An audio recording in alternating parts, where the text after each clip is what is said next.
Good morning, and good morning to everybody. Normally I'm saying good morning to the West Coast and good afternoon to the East Coast, but I'm a little earlier today than I normally am. I'm hanging out in Cedar City, Utah, so not my normal home base. But you can see I still got my buddies with me. I've got Poe and Boo, and a couple people asked why, getting ready for Bray when I leave on Tuesday night and getting ready for the release of Wrath coming up. Why am I like running off to go hiking all over the weekend? And the fact is, those are why. I needed some time. I think sometimes when you get so overwhelmed, so wrapped up in what you're doing, it's a little bit easy to kind of get lost in it and to not necessarily be able to find the words. Yes, I know, crazy writers, we can't find the words, but it's true. Sometimes, we're just overwhelmed by life. And that actually kind of had me thinking about communication and different styles of communication. It seems like a weird thing to be thinking about how to talk to your best friend or your family members or your significant others or your coworkers when you're a writer. I mean, hell, half of my coworkers are in my head. So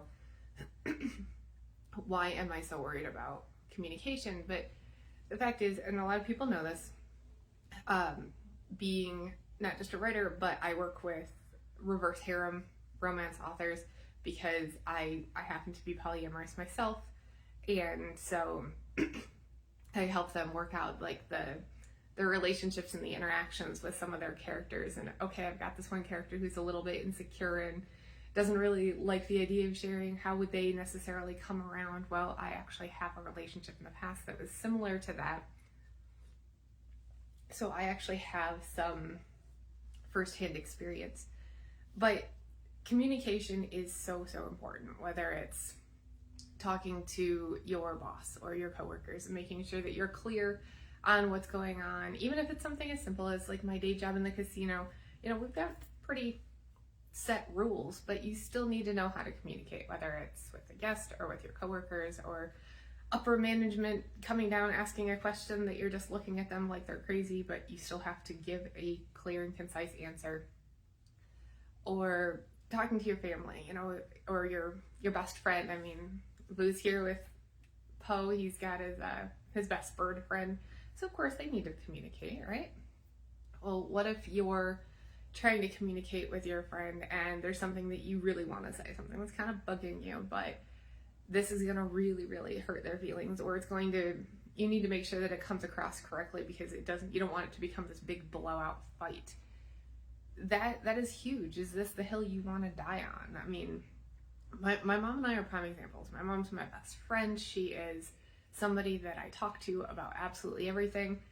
And we have absolutely had conversations where one or both of us ended up crying or going, you know what, I'll just talk to you later, click, and hanging up because it was too overwhelming.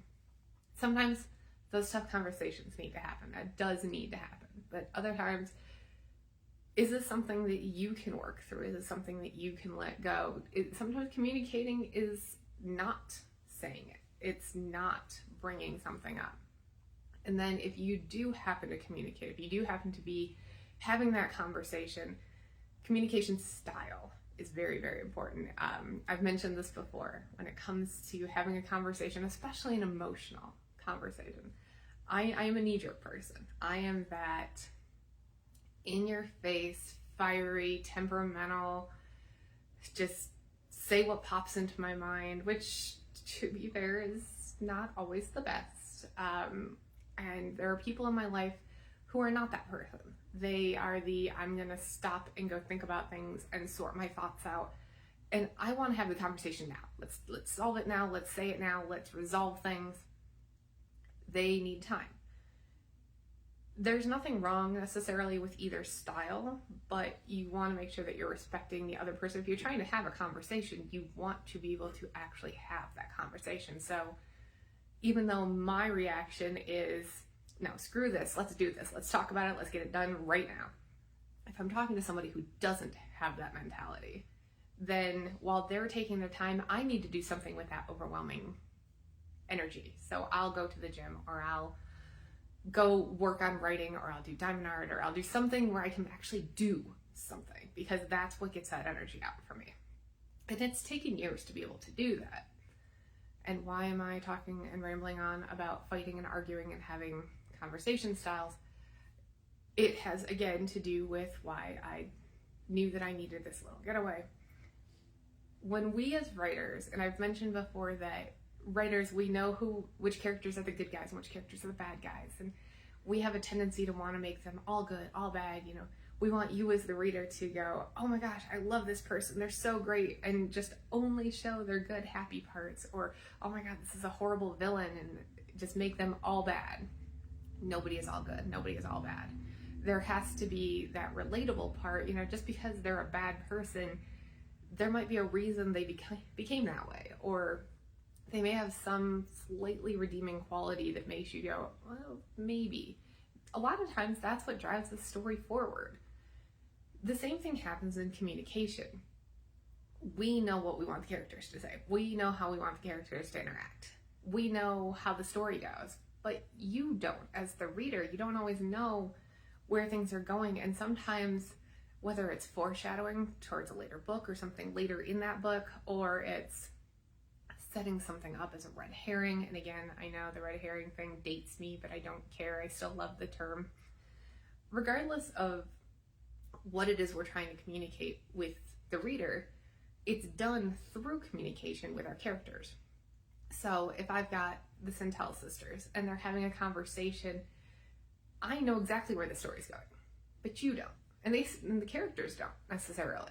So I need to make sure that when they're having a conversation, going back to Pride, Lucasta and Hunter, they had this whole conversation where one knew one thing and the other one didn't know.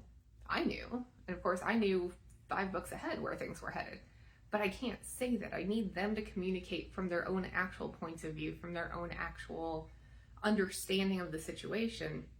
And so, just like in real life, where I have to step back and say, okay, I need to go and like clear my mind and be ready to have this conversation, I need to do the same thing with my character sometimes, because I find that I will get to the point where I'm almost writing like a report, like a book report, where I already know everything that's happening, and so I just start kind of plotting out like the highlights section, the bullet points, and that's not the story I'm trying to tell. I was getting to that point, and I absolutely love Wrath. Wrath is hands down my favorite book in the series so far. Samaya Centel, she is the middle sister, and she is just my favorite. And I want to do her justice. I want to make sure that when I create this this story for her and these interactions, and I really let her loose, because she is the most like me, for sure. She's got that fiery temper, and she's got that kind of smoky, sulking little girl meets grown-up personality, because, I mean, it hasn't taken that long, I'm sure, to get to realize that's who I am too. I want to make sure that you guys are getting a real sense of who she is, that the story's flowing. You know, I'm so proud of how this series has come out so far, and I really want to make sure that I'm doing that justice. And I really felt like I was getting to the point as I was writing that I wasn't doing that. I wasn't giving the characters the respect and the insight that they deserve. I was kind of letting my mind wander, because I have a few other books, including that Reverse Harem, the first in series with Akela Rose, coming later this year. And so, for those that asked why in the middle of a deadline, why in the middle of getting ready for one of the bigger signings I'm doing this year, did I run off to what is clearly a hotel room? I'm hiking, and I'm getting out in nature, and I'm slow hiking because of my back and the gentle movement, but I'm enjoying nature, and I'm enjoying clearing my head. I'm not thinking about the characters. I'm not thinking about what I need to be doing to hit a deadline, because while it's important and something that I need to do, I need to make sure that I do it right. And so, whether it's in real life and sitting down to have a conversation with my significant other, and again, being polyamorous, sometimes that involves multiple conversations. It's with each partner that you're with and making sure that they're on the same page. And if they have other partners, sometimes like a weekly or monthly Zoom meeting might even be in order. Hasn't been the case with me, but I do know people in that world that have those, just to make sure that everybody's on the same page. Family members, our characters are just as real to us as writers. We are always having conversations with them. We're always making sure that they're saying what they want to say and need to say, but that we're making sure we do it the way it needs to be done. So I'm not going to hang out with you too long today. I'm going to get out on the trails, go enjoy some more of that nature therapy. I can already feel it working. I already have some ideas on some things I need to tweak and get back to Samaya with. And then keep an eye out for yearbook and for that first in series with the reverse harem coming later this year. And then for those of you who are going to be in town and are looking forward to the author social, that is today. It's coming up at 10 o'clock Vegas time, so you've got just a couple hours. Sarah will be leading that. Normally I'm there, but she was kind enough to know that I had this little getaway planned and to volunteer to run it on her own this weekend. So definitely stop by the Coffee Press out at the Paseo Verde Library. Say hi to her. And if you guys haven't seen, Coppercat is having a huge event this weekend to help support them. So go out, check out a great local bookstore, and say hi to Wendy and Anthony and see if there's anything that might catch your interest. I will be back next weekend. I will be coming at you live again from the road. I will be at Bray in Columbus, Ohio, and I may have a special guest with me. I'm still working on securing that, but we'll keep that hush-hush for now just in case it doesn't work out, but fingers crossed I get to introduce you to a good author friend of mine. And until then, I hope you guys have your little getaways and ways that can clear your mind as well.